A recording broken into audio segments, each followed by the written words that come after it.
Welcome back to another edition of the Magic Latest Podcast, the podcast where we discuss everything Orlando Magic basketball. I'm your host, Jalon Dixon, and today we will be reacting to the Orlando Magic's big-time win on national television against the New York Knicks. But before we get started, remember to like, comment, and subscribe for daily Orlando Magic content. We are on the road to 1,000 subscribers and try to become one of the biggest Orlando Magic podcasts here on the YouTube platform. So remember to hit that post notification bell so you always know when we're dropping new videos.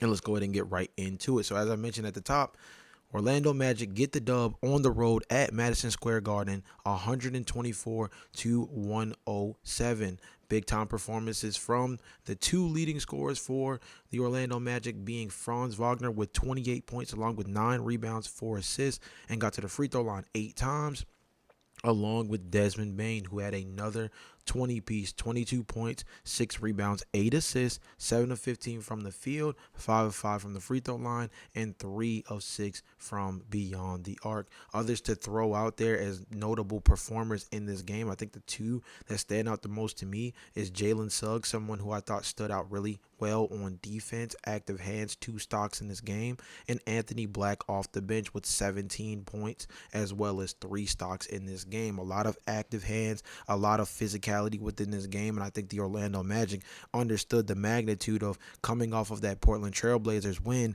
and trying to build on top of that. I've been saying it over the last 2 episodes that I feel like that shot by Desmond Bane was going to be a real turnaround, a real turning point, if is probably a better way to phrase it, because I feel like it was a chance to finally show as like the new guy on the block what he is capable of doing, or more so what they brought him to the team for. Like, I feel like one of the hardest things about introducing another player to a team when he's a high volume scorer, when he's somebody that is coming from a team where he's been entrusted with being a 20-point per game scorer, an offensive engine, someone that has to shot create for himself, it tends to be this weird dichotomy of like, okay, do we just give him the ball and let him rock and just kind of let this ISO ball heavy stuff play itself out? Or is there a way that we can functionally include him within the flow of the offense without feeling like we're force feeding him? And the Orlando Magic kind of needed to find an in-between of the two. And I mentioned this, and I'm going to stand on this because the theory still stands. Desmond Bane has scored double figures, and now this is back-to-back games where he has had, let me double check, yeah, in the games where he has had 15 or more shots, other than one game, if he has had 15 or more shots, he has scored 20 points, at least 20 points. 22 points against New York, 22 against Portland, 22 against Boston. Again, 15, 19, 15. Even if you want to go earlier on into the season, when he had 24 against Philly, 17 shots. When he had the 23 to kick off the season against Miami, he had 18 shots.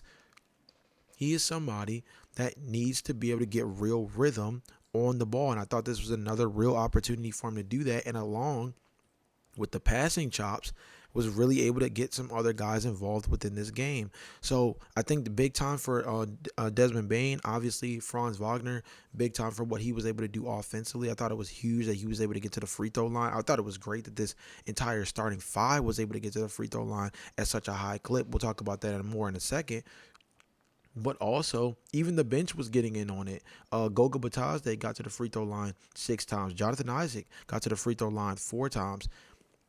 I think there was so much emphasis on trying to get real rim pressure. And I think I mentioned this after the Portland game.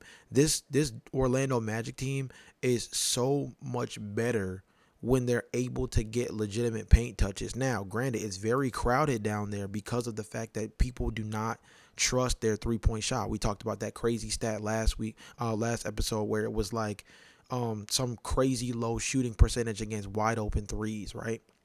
But the point is that the only way that this team is slowly but surely going to gain traction as a top flight offensive team is by being able to generate that kind of look. And slowly but surely, their shooters are just going to have to be able to knock them down. That's going to be the differentiating stat between being a middle of the pack offense at best and being a top flight offense. And I think the Orlando Magic came into this game ranked top 6 or top 8 in scoring. And they were able to hold down a really efficient and effective New York Knicks team. I believe Orlando was like 8 in offense, and the New York Knicks were averaging like 121 points per game. They were like top 6, and they held them to 107. The Knicks were on a hot streak of their own, and I believe that this is also the Knicks' first home loss. So there's a lot of different nuggets to take away from this game, but number one is that this team it looks like they're starting to flow back in the direction that they were supposed to, that the Miami Heat game early on in the year felt like was setting the tone up for. Number two, I think this team really revitalized themselves from a defensive standpoint. We'll talk about that a little bit later when we talk about the physicality within this game. Number three, I think this was a team that came out and understood the assignment. I know I talked about this more on the off-season episodes than I have since the season really started, but it was very important, not just that they won this game, but the manner in which they won this game. Of course, we'll talk about in a second that Paolo Banchero left this game early in the first half with a groin injury. But even with Paolo on the floor for the entirety of this night, Madison Square Garden on national television, you're looking to prove to the rest of the Eastern Conference, you're looking to prove to the rest of the NBA that you weren't just bailed out by a big time shot against Portland just a few nights earlier, that this team is turning the corner. And you have a chance to not only revitalize your team off of that shot, but really start to build some real momentum. Because like I said, this team, you just beat the New York Knicks. You play the Brooklyn Nets on Friday this week. And then you have at the Houston Rockets, you play the Golden State Warriors. Then you play LA. Then you swing back to play New York. But you host them. And you have 3 straight home games. Like, after they face Brooklyn, they go on the road to Houston. And then 3 straight home games against teams that are a little vulnerable right now. The Golden State Warriors are having internal issues as far as what they're dealing with from an injury standpoint, as well as some locker room things. The LA Clippers just found out that Bradley Beal is going to be missing the rest of the season, paired with the fact that Kawhi Leonard has been in and out of the lineup. And then you have the New York Knicks, who in this game also watch Jalen Brunson leave with a walking boot and crutches, which means that by the time that they play them again, there's a chance there's no Brunson. And really, Brunson was the only reason this game was even as close as it was. Brunson had 16 points in the first half. The rest of the New York Knicks had, I believe, 26. Like, the only reason this game was as close as it even was because of the fact that Jalen Brunson was so effective early on in this game. Otherwise, the Orlando Magic were able to shut the water off for this team completely. If I'm not mistaken, they held them to 31% from shooting beyond the arc. Again, this is a top flight team that averages 120 points per game. They're usually shooting about 36, 37% as a team from deep. And the Orlando Magic were able to protect the three-point line. So a lot of really big signs. And being able to do this again on the national stage like this, it's big for the Orlando Magic brand this year in terms of what they're trying to do in terms of turning the narrative around. They were a team that constantly was getting whooped on national television by some of the best teams in the Eastern Conference. This sets a really good precedent because, remember, they played the Atlanta Hawks on national television as well, and it did not go as expected. And that was a game without Trae Young to make it even worse. So this was a real bounce-back game, not just in terms of trying to build off of the Portland game, but also to turn the narrative around about how they fare against some of the top teams in the Eastern Conference. Let's talk about the Paolo Banchero injury just a little bit. Left the first half with this strained groin, is set to get an MRI. Probably won't hear about it until later tomorrow afternoon. But, of course, that information will be really vital in terms of understanding what it is that he will be able to do and how long he'll be out if he even misses any real significant time. The likelihood is just given based off the MRI that based off the fact that they are going to have to get an MRI and the fact that he missed the entire second half of this game, the likelihood that he plays in the Friday game against the Brooklyn Nets is probably slim to none. I feel pretty confident in saying that they're probably going to let him sit for or not let him per se, but force him to sit for that game, even if he is ready to go, just to make sure that he's well back together. But there's also a likelihood that he can miss some real time with this, and that's big too.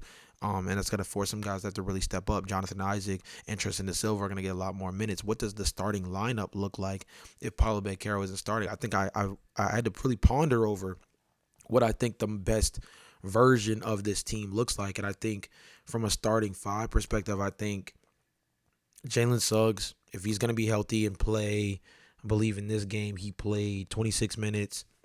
If he's going to be healthy and start, I think that Jalen Suggs starting is fine. Desmond Bane starting is fine. Franz Wagner at power forward is fine. I think that you end up either playing with Anthony Black at the 3 or Tristan Da Silva come off the bench at the 3. And you still have Wendell Carter Jr. starting as of right now. Excuse me. I believe the goal here is to make up losing Paulo Banchero for whatever amount of time it is by getting guys that put a lot of pressure on the rim. I think that's where Anthony Black can be really lethal. I think that's where Tristan Da Silva can be really lethal. I think the fact that they also can be high-level three-point shooters, there's a lineup here where, honestly, from a small ball / jumbo ball perspective, I still really like a lineup where Anthony Black starts at the point guard spot, Desmond Bane's at the 2, Tristan Da Silva's at the 3, Franz Wagner's at the 4, and then you have Wendell Carter at the 5 or Goga Bitadze at that 5 spot. Because there's so much three-point shooting allocation there. You have Desmond, you have Anthony, and you have Tristan Da Silva. Also, you have Franz Wagner, who, even though he has relatively low volume as well, is shooting 37%. So now around Wendell Carter Jr. in the middle at that center spot, you have 4 guys that statistically should be, considered decent to high-level shooters this year. Again, I would say the high-level shooters statistically will be Desmond Bane and Tristan Da Silva. Desmond's not looking like it so far this season, but we know statistically that's where he fares. Tristan is looking like that statistically. Franz this year also is looking that way statistically, and then Anthony Black has the upside to be in that conversation as well as a guy who I think is going to finish the year shooting around 35% from beyond the arc. And I think league average for him is still big for the fact that he has so much versatility on the offensive side as a ball mover, as a slasher, and then not to mention what he does defensively as a one-on-one defender and what he can do in space. I thought something that was really important in this game was how much they were able to control the glass even without Paulo Banchero.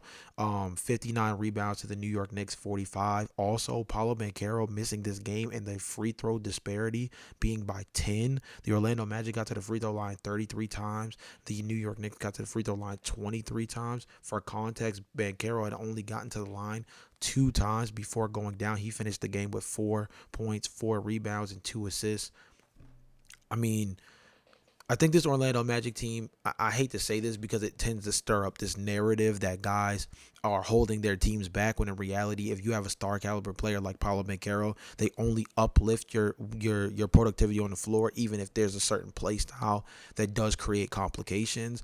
But this Orlando Magic team, I do think, has the capability to really thrive even in Paulo Banchero's absence. And I think as long as this is not too detrimental, right? We've seen groin injuries really hinder guys in the past, but mainly older players, or at least from my recollection, guys that come to mind first off is like when LeBron James missed a handful of time with a groin injury, and I think he missed like a few weeks.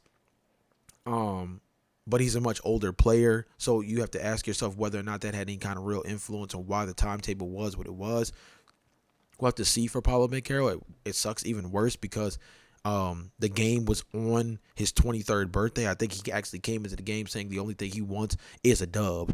And they got the dub. So at least the Orlando Magic held that in for him.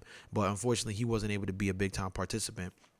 Again, I think this is going to be a big focus of next podcast, is just what do the Orlando Magic do based off of how long Paulo Banchero may be out for. So right now we're not going to make too many speculations about what the Orlando Magic do from a stylistic standpoint, what they do in terms of the starting five, the roster, things of that nature, until we get a full scope of what happened in terms of how it's going to affect the timetable for him, but it's something that could be really influential over this next little stint because again, they have a handful of games that are favorable to them, I think, because again, after that Brooklyn Nets game, your hardest opponent in the next 5 games after that, again, it's Rockets, Warriors, Clippers, Knicks, Celtics, and then you have 76ers, Pistons to close out November.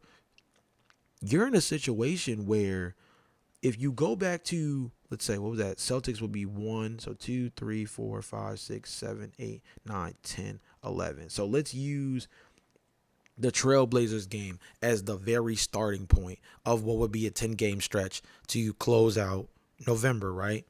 This team is already 2-0 to start off that 10-game stretch. And aside from the Rockets, maybe at Philly and at Detroit, I mean, I think this team has a real chance to go. I mean, 7-3 would be the worst in this stretch, and I think there's a real chance that they can steal one of those games on the road because, of course, the Rockets game, Sixers game, and Pistons games are all on the road, of course, right? But they have the chance, I think, to actually steal one, if not two, of those games, especially with two of them, the Sixers and Pistons games being get-back games for them. So I think there's a world where this team can kind of get themselves back where they need to be by closing out the month of November, ironically, with something to be thankful for, which is that even though they had a really rough start, they have a schedule that allows them to go into December. Probably, what would 7-3 be if 7-3 was the worst? That would be 13-9. That's not a terrible way to rebound after starting the season off 1-3. So this is a really important stretch for them. It turns me to something that I think is probably the biggest takeaway of this game, more than the points. Almost as important as the Paolo Banchero injury, quite frankly, as well, is the defensive side of the ball. I want to read something that I found as a quote from Jamal Mosley after the game, talking about like what statement was made by this game. And let me make sure I have the right.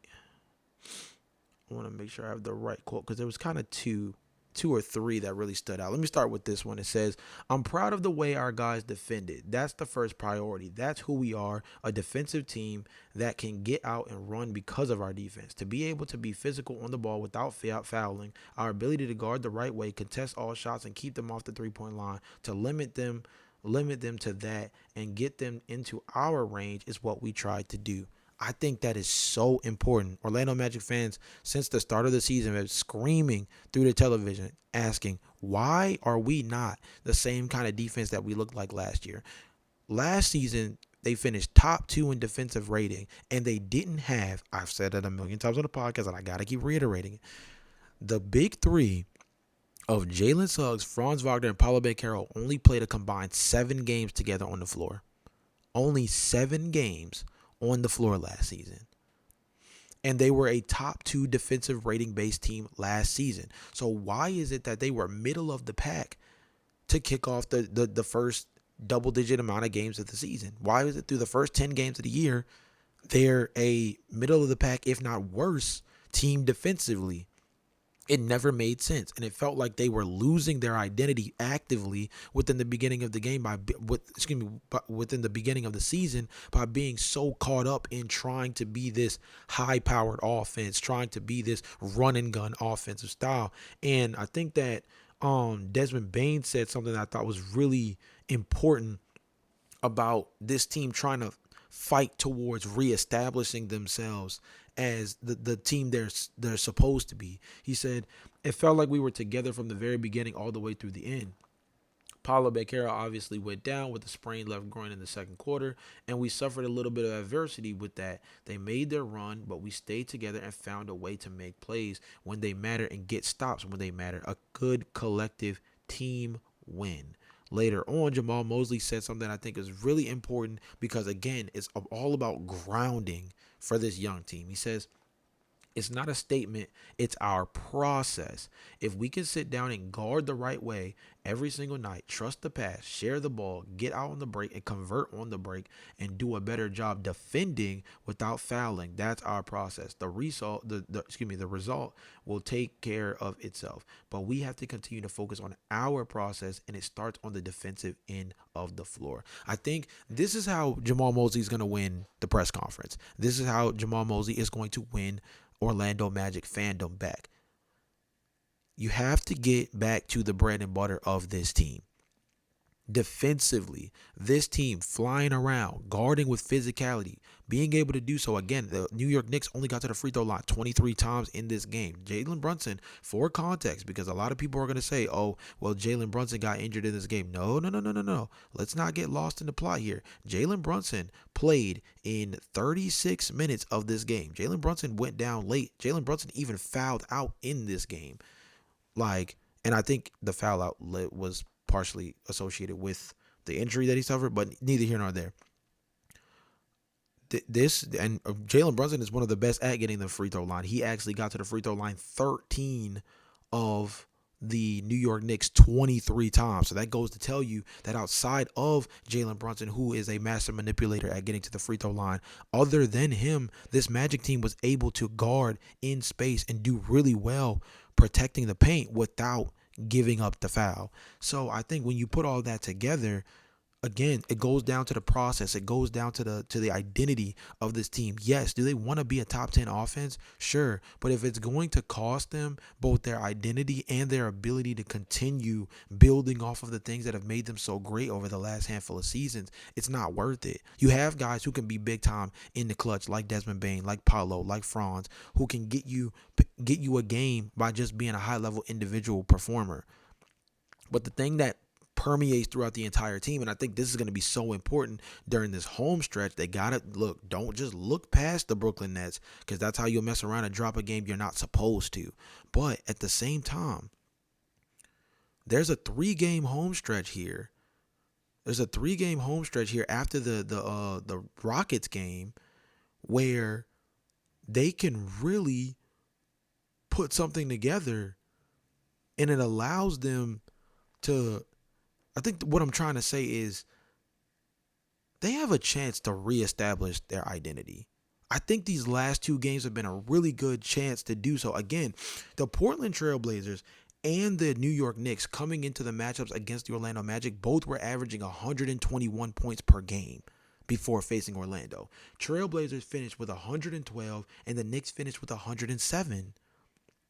Now, you'll be truly battle-tested defensively against that Houston Rockets team, who is the number 1 offense in terms of offensive effective field goal percentage, offensive efficiency, offensive three-point shooting, offensive three-point shooting percentage, or I think it's three-pointers made. It's somewhere in that category as well.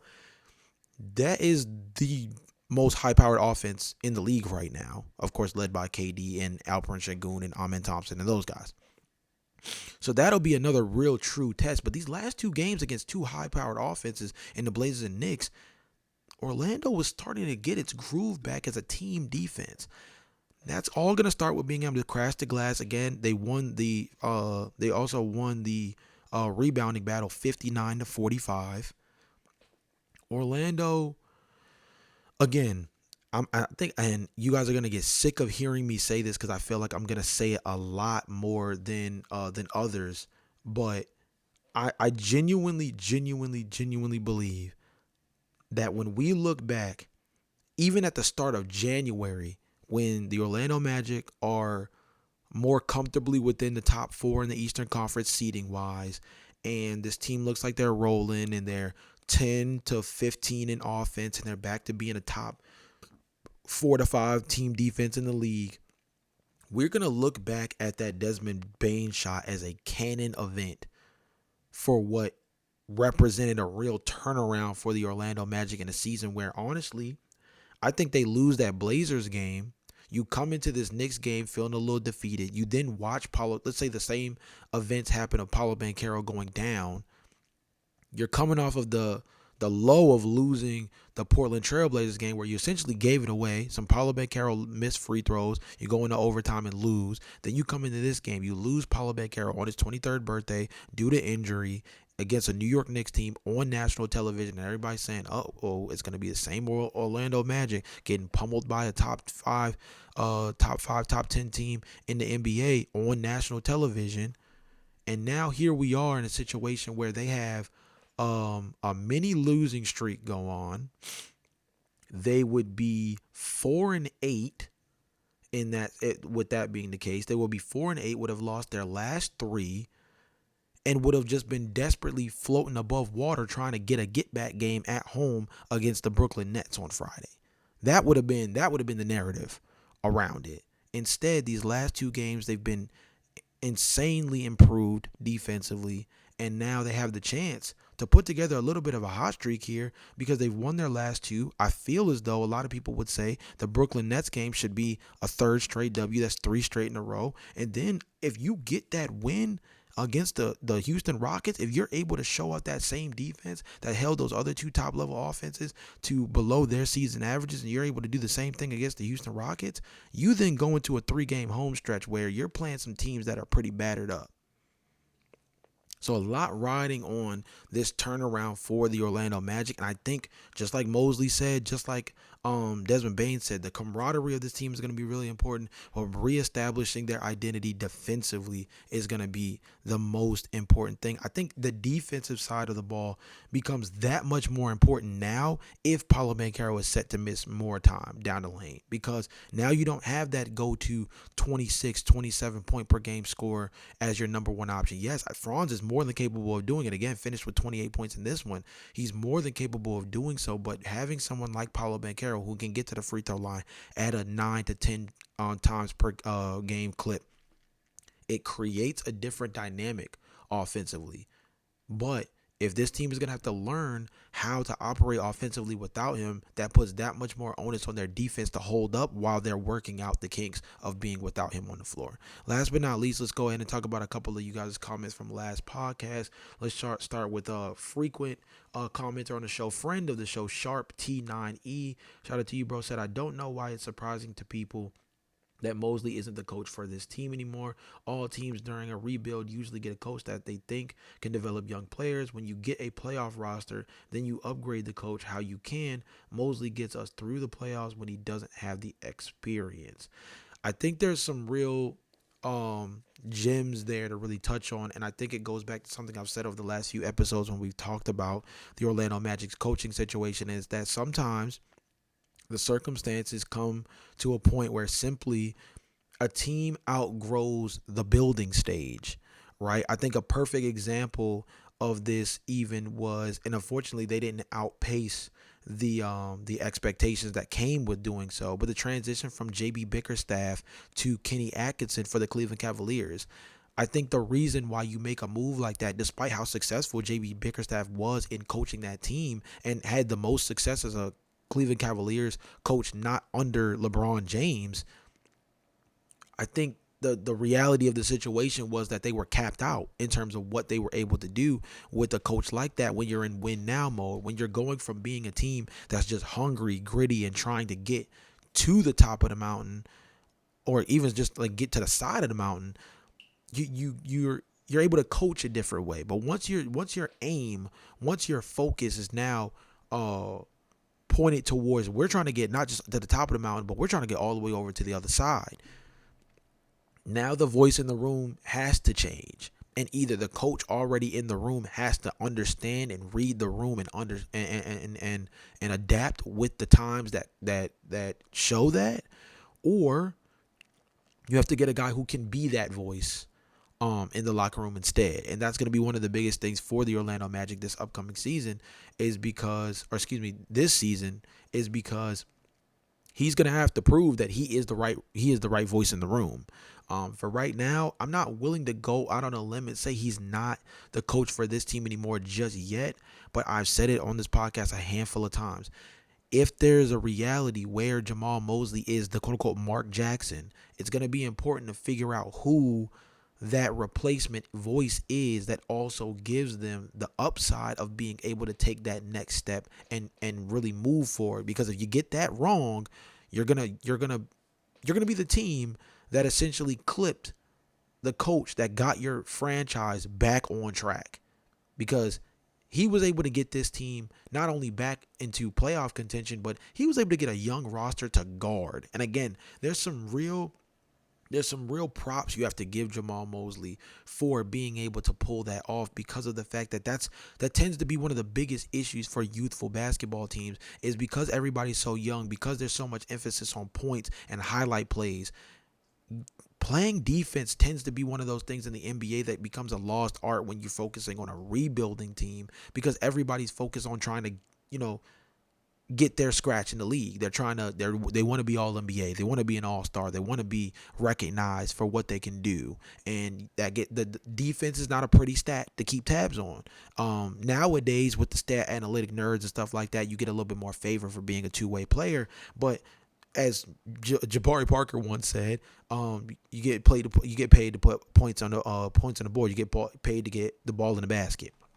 And sometimes that can alienate a young basketball team. Jamal Mosley was able to build a foundation with a youthful basketball team based in defense. So if you're going to replace him, it's going to have to be somebody that truly does elevate this roster, because the narrative behind him is that he brought this team out of a really tough spot. And it truly is how this Orlando Magic team has gotten as far as they have so far. Shout out to you, bros. Shout out to you, boss. Brian McClahan. I hope I'm pronouncing your name right. Brian 8937. I don't want to mess up your last name, boss. But he says, great podcast, brother. I've been a Magic fan since 89. Was a season ticket holder in 2004 to 2012. Wow, man, that's crazy. I was also assistant coach for Trinity College and coached AAU for many years. Okay.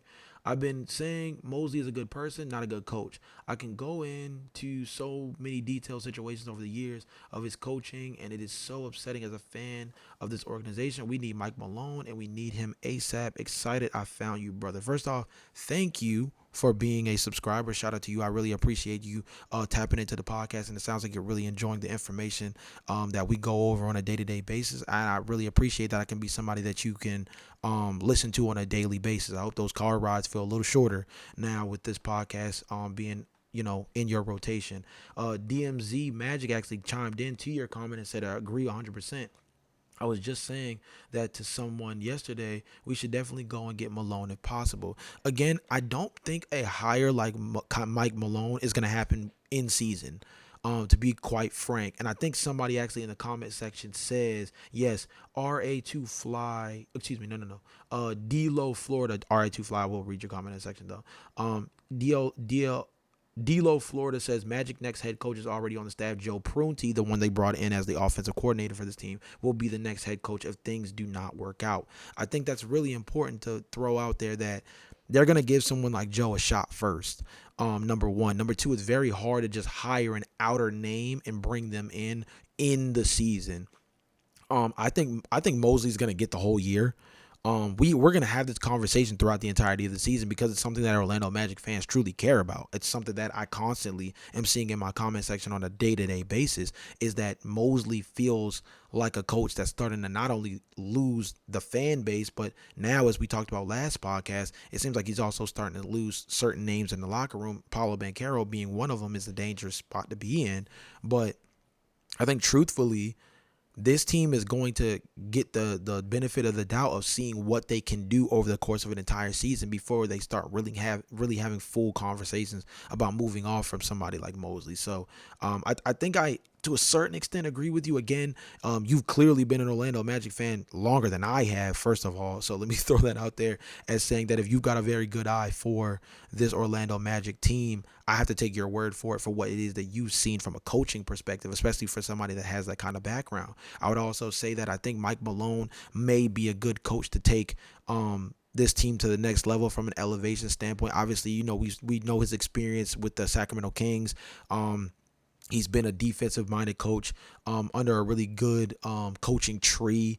And then you pair that with the fact that with the Denver Nuggets, we saw the internal progression of that team. I always look back to that year where they lost to the Jimmy Butler led Minnesota Timberwolves in that winner go home game at the end of the regular season. That was the difference between going to the playoffs or going home, essentially. And they lost that game. And after that season, the Denver Nuggets have been basically a top 4 seed in the Western Conference every single year since that. It was a really big teaching moment for them. And I think that the Orlando Magic have a really good chance of being something similar to that, where even if you look at the season prior to last year, where the Oklahoma City Thunder, they lose that opening round series against the Dallas Mavericks, and they come back next season, and you could see the learning and the growth that came from making the postseason with Shai Gilgeous-Alexander as the number one, being in a hard-fought series like that where they were out physical, then they were out hustled. Despite being one of the most athletic teams in the league,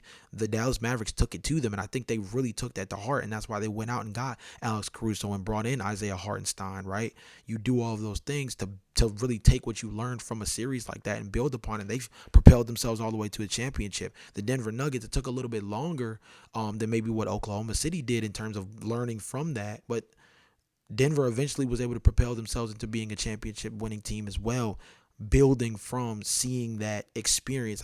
You would hope that Orlando was able to experience something similar to that. But that's all going to be based on how seasons like this look at the end of the year. Because again, I said this before the year started. This may be their best shot, right? In the immediate future, this might be their best shot to win an NBA title.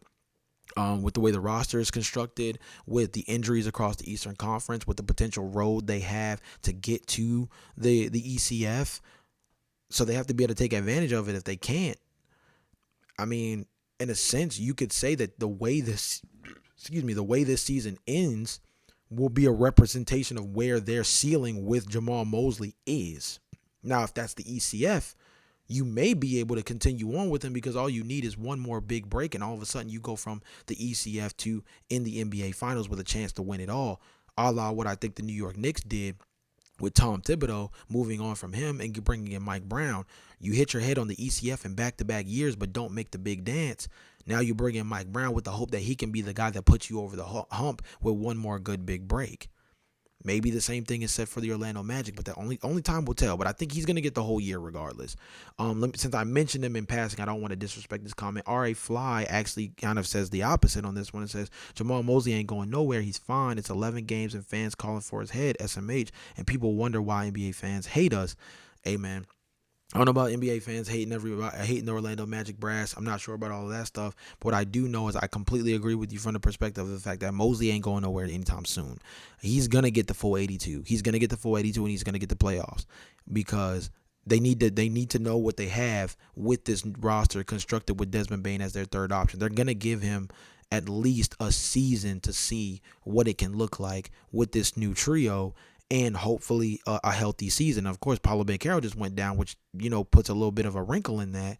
But nonetheless, he's gonna get the time. First off, no matter what coach we name, Thibodeau, Malone, Mark Jackson, any of them, nobody's getting hired in season. As mentioned before, and from D'Lo, Florida, like Joe Prunty is going to be the interim head coach the same way this stuff with Chauncey Billups is going on, and Tiago Splitter has taken over for the Portland Trailblazers, and they're playing really good basketball, by the way. But yeah, so I agree with that. This season is going to be one of those where Mosley's he's gonna have to coach his tail off, but at the same time, he's got the wiggle room of knowing that at least for the entirety of this regular season and postseason, his job is secure. We're gonna go with somebody who is an avid commenter in my comment section as the last comment we'll go over in this podcast, and then I think I may actually come back to this comment section again next episode as well, because with no game until Friday, we'll have a little bit more to talk about. Jay the Evangelist 777. Shout out to you, boss. Very active in my comment section on a regular basis. Says, I honestly think Mosley is frustrated with Paolo's change in play and it's creating issues. I'm not gonna lie, Paolo has taken a slight step back compared to last year. Paolo is just in his head certain games, and the coach has to help him out of it and not be frustrated with Paolo. And yes, Miami is a major problem. I said they are the top offense in the East, and the Magic got extremely lucky beating them. And they're doing all this without Hero. To be honest, Miami doesn't even need to trade for Ja or AD. Just Hero coming back is enough for them to abuse teams. People sleep on how good that Khalil Ware guy is too. Don't need AD down low, and Wiggins has been a quiet 15 and 20 point score for them. Having Hero Powell backcourt is going to be a top scoring backcourt. That was in relation to a topic that we talked about last episode where we were going over the fact that the Miami Heat have been in real conversations for trading potentially for guys like Ja Morant and Anthony Davis. And I think there's some good points to be made here that at the end of the day, they may not need them because the buildup of this team is already rooted in together basketball, moving the basketball, playing at a high pace, and all you need to do is get two of your best players back on the floor. Again, Bam Adebayo has also missed time as well. You add Tyler Hero to this mix, Andrew Wiggins. There's some that are saying that Andrew Wiggins may be even playing better this season than he did in the All-Star year that he played with the Golden State Warriors. That's a big, big upgrade for this Miami Heat team, and part of what I think they were hoping they would get out of acquiring Andrew Wiggins as part of that Jimmy Butler trade. So, and yeah, I do think Khalil Ware is a bit slept on. He's a youthful player, somebody that still has a lot of upside, and maybe someone like Anthony Davis might not necessarily be a good fit for this Miami team, given that they've tried to play so high up tempo. He's more of a back to the basket, slow grind player, despite the fact that he wants to play the four. He's not somebody that's really a thriver in transition, so maybe he's not a good fit. John Morant would be a really interesting fit, but you do have to ask yourself whether or not, especially if you have to give up Tyler Hero. I would say the thing about that is that Tyler Hero is not cost controlled past, I think, next season, while John Morant is already pretty much under contract for the next 2 to 3. So maybe that's something that puts a little bit more emphasis, or makes it feel a little bit more likely of targeting someone like Ja Morant. But nonetheless, Miami is definitely a team to watch out for. I think that they are going to be a major problem. I think the fact that they're already a top flight offense, and Bam's missed time, Tyler's missed time, Khalil Ware has been somebody who's kind of had ebbs and flows throughout this season. Jaime Jaquez has been solid. I've been saying since the beginning of the year that I believe Simone Fontecchio was going to be one of those guys that comes off as one, or that's going to end the year as one of the most underrated signings of the summer in terms of what he brings to the table for this Miami Heat team.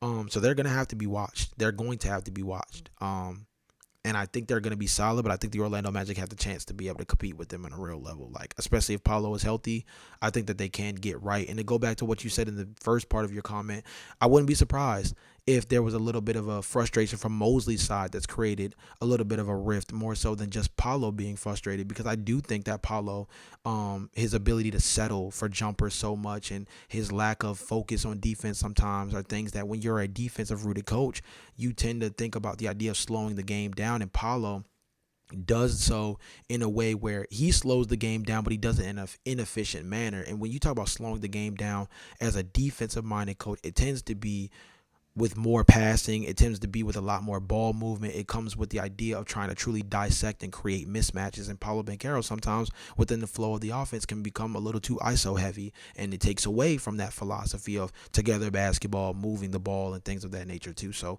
I do think them butting heads is two sides of the same coin, in the sense that I think Mosley has his things that he is able to be upset about, but I think that Paulo also has some things that he's rightfully allowed to be upset about with the coaching as well. So just got to monitor it. But I think tomorrow's episode is going to be mainly rooted in the update for Paolo Banchero's injury, and really just getting a good beat on where Orlando Magic fans are. We've won 2 games back to back.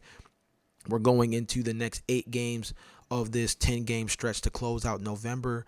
How do you guys feel about the Orlando Magic right now? What is your record prediction starting from the Portland game to the end of November? Would be 10 games. What is your prediction for their record over the course of those 10 games? I'm going to go out on a limb, and I'm going to say it's going to be 8-2. You guys let me know if you think it's going to be better or worse in the comment section down below, and let me know why. With all that being said, again, remember to like, comment, and subscribe. Hit that post notification bell so you always know when we're dropping new episodes, and I'll see you guys again tomorrow. Peace.